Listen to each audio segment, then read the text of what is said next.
Hey, I think it's a pretty good time to do a front garden tour. Excuse the traffic, hopefully you can hear me. Uh, Things may maintain or they may go downhill, so figured I'd get it out the way now. Um, I have several planters here along the steps. There's definitely a nice way to move things in and out and create, different feelings without too much commitment, because you can pull things out, move things around, and have them look their best and then replace them when they don't.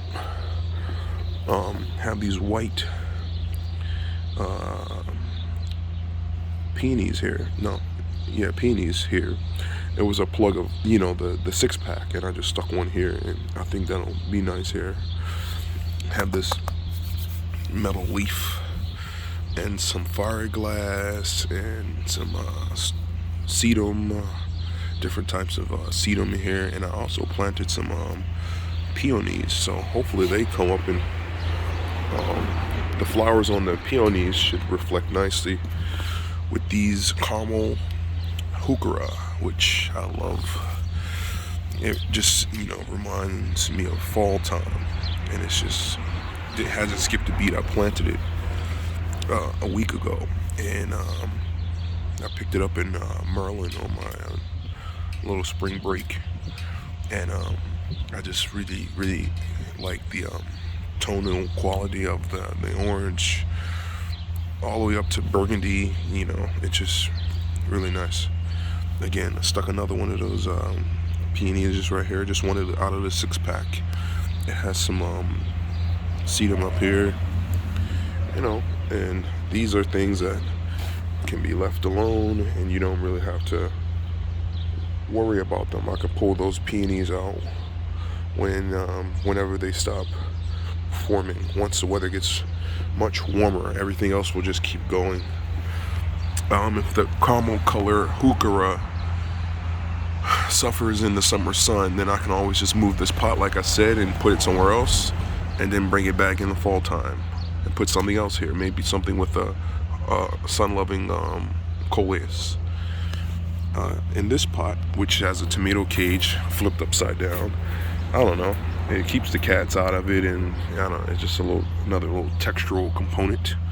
I have this burgundy color sedum mixed with some of the fiberglass, and this kind of like just creates a textural moment with color cohesion with other things in the garden, and it can just be forgotten about unless an occasional weed pops up.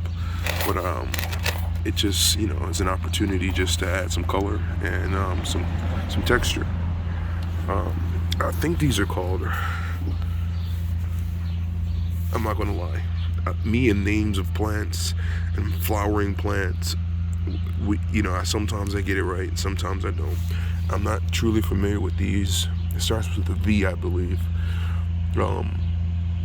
But anyway, I really like the peachy color of these, and I had these pots, and I said, why not just put something in them, to have a pot, and it's with nothing in it, it's a wasted opportunity. This one was a little sunburned when I got it. I could deadhead it, which means cut the spent blossoms off right below where they are, and then it should push out more, and which is what I'll do. Just snip those right off, and then it should push out some more, and I'll do that for those. But this one is really nice.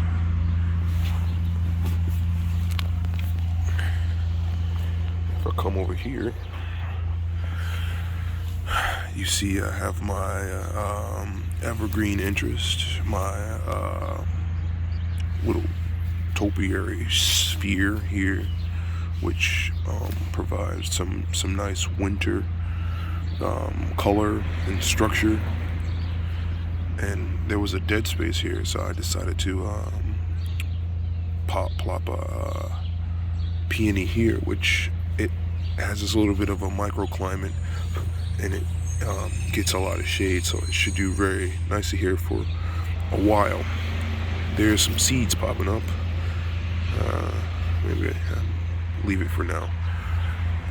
There's a rose here. This is a red fragrant rose, which was planted here in the fall time, really late in the season, and I wasn't sure if it was going to do well, but hopefully it does well, and we can smell that fragrance of those roses as we walk up the steps.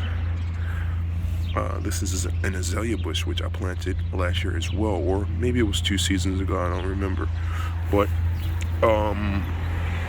it's starting to blossom out and open, and I really like the small quality of the leaves and the flowers. It has like a really dwarfed feel to it, so it doesn't seem overwhelming. It's kind of like low to the ground, and if it grows and other things need to be removed, that'll be wonderful. But for right now, it's doing quite nicely right there. I have some type of chicken, hens and chicks, which I planted really not that long ago, and they're doing well. Hopefully they spread and create a nice little area right here. I have the ground cover, which will creep in this area. I don't know what that is, but that's obviously something that I want to keep next to the stone, and then next to this clover, which I planted this year, and I really like that clover, I really do. Some more peonies that I planted there just for some springtime color, and then beyond that you see all of that that tapestry of ground cover, which fills in, and I don't have to worry about anything but an occasional grass weed or something, or wild onion or something that pops out, and I'll just pull those out. But that is a pennywort and a creeping jenny, the more chartreusey yellowy type one, and it looks this great all season long. I may have to come with some shears and kind of like bring it down in certain areas when it wants to like bubble over the path a bit, but other than that, it does well. It does well of maintaining itself. Back there you can see there's a purple sand cherry, and there's some pots that are gonna get some plants really soon. There's a lemon cypress, which I limbed up a bit. It was really low to the ground, and I just took and limbed it up, so it has a more elevated appearance. Back there is an azalea, some more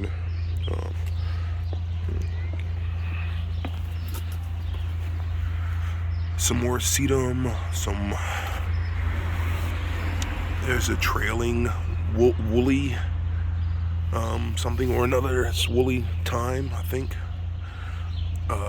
There's a columbine, there's a blueberry, there's some more peonies back there, and our super tall bird bath. What else? Under the tree, I'll bring you over there. Under the tree right there, there's some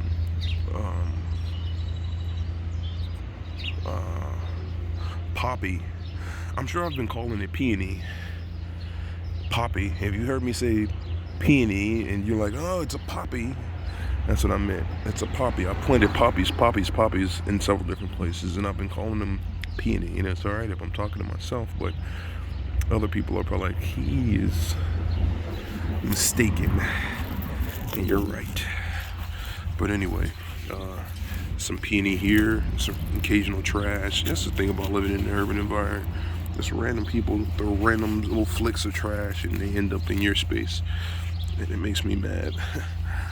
Some wild violets, which is another type of ground cover because the wild violets is invasive. They will take over an area, but for me, they pop up occasionally, and you know, it's okay. It just adds to the texture for now. If it gets too bad, then I'll be saying something different. But for right now, they add a nice little texture, and then the purple is pleasing to the green, the chartreuse green of the creeping Jenny. Again, here's the grass that pops up. I'm not going to worry about that. There's a black-eyed Susan here, or that's a coneflower, possibly. The grass, you can barely see it, so why get all crunched up about it? I'm just gonna let it go. What I'm more concerned about is all of these maple seedlings that are gonna come up. We have a maple tree that spits out all these things, so I'll spend one day and pull those up, because look at that root system from a 1-year-old little seedling. So, and they're everywhere. There's a clump here. You can't really see them, but if you don't pull them, then you'll have them get deeply rooted, and you can snip them off, but it's better just to pull them out when you see them, like so.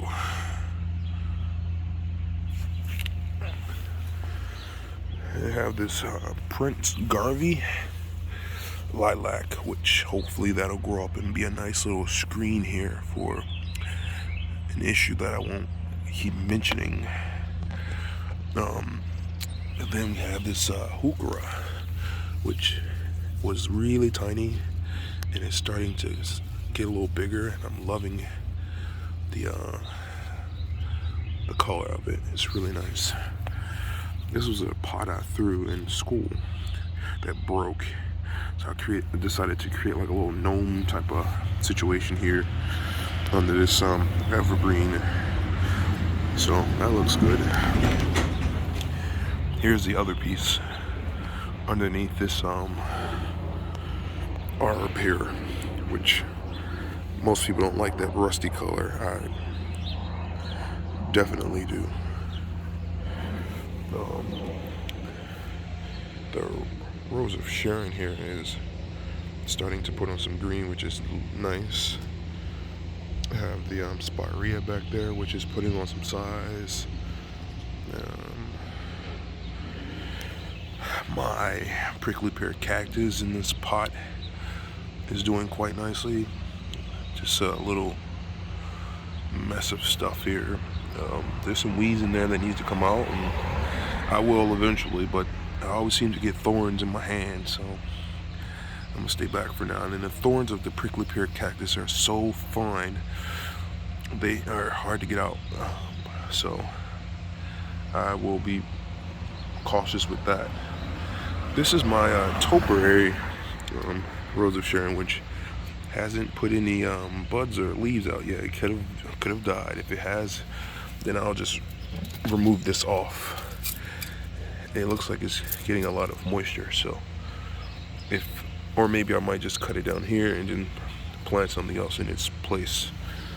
This is this euonymus, which has completely taken over. It originates here, and it has worked its way up this trellis, which I wanted it to, and created this nice little structure. And I'll just snip off all of the long pieces and let that do its thing. Hello. This is a hydrangea, which got nipped by that last frost we had. It had budded up and it was starting to be green, and I was excited, but it looks like it has died. So I'll probably do something in the form of a coleus in this pot. I'll scrape off the top dress of that blue fireglass, or just scrape it to the side and plant a coleus directly in the center, and it'll take up that whole pot and be wonderful. Maybe in a couple weeks or so. I believe this is hardy hibiscus that I planted in the fall that never died. I planted a plug. I bought the plug from an online company, and it came in the fall time is where you're supposed to plant it, and it was like a dead stick. And I planted them in the ground, and it never. I thought, oh, this is when it's gonna die. All those cold days, and it never did. So I'm just gonna keep my eye on that little tuft of green right here, and hopefully it grows up into. I cleared the spot for it. I kept this area as clear as possible, and I'll clip the barberry back if I need to, and hopefully it grows up and it be something that I actually wanted instead of me nursing a weed. I've been known to do that. Isn't that true to life? We'll put our energy into something and it turns out to be nothing. Alright, maybe I'm getting a little too personal. But hopefully I'm nurturing something that it winds up being something worth keeping. My rose bush here, which I've contemplated taking out several times. I see these ants are farming something, and usually ants farm aphids, so I'll get some spray for them in a minute. But spray by spray I mean horticultural dormant, the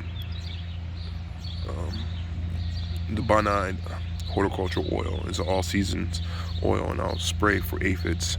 But anyway, the rose should be quite nice once that pops with blossoms. Again, I wanted to get rid of it, but I just can't for right now. My little Evergreen Topiary, which I trimmed a few weeks ago, and it has put on a bunch of new growth, and I like it. Some more prickly pear cactus, and beneath the cactus I planted a bunch of red creeping thyme seeds, and they're all popping up. I just wanted this area right here to not look so negative, like a negative space, but be filled in with a ground cover and just this, pop of green and red color that stays pretty low. So hopefully that works out, but I want.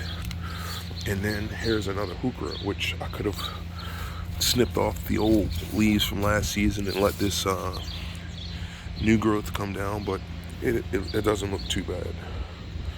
So that's it for now. It's Earth Day, and I'm gonna continue to walk around. It's not that far because it's not that big of a space, but I'm gonna continue to walk around and enjoy this beautiful morning. And I'm gonna plant these 2 pots up. I have euonymus that'll go in this pot, and I have some plants that'll go around the bottom, and then I'll echo that color in this pot. And other than that, happy growing. Good morning, everybody, and until next time, peace and blessings.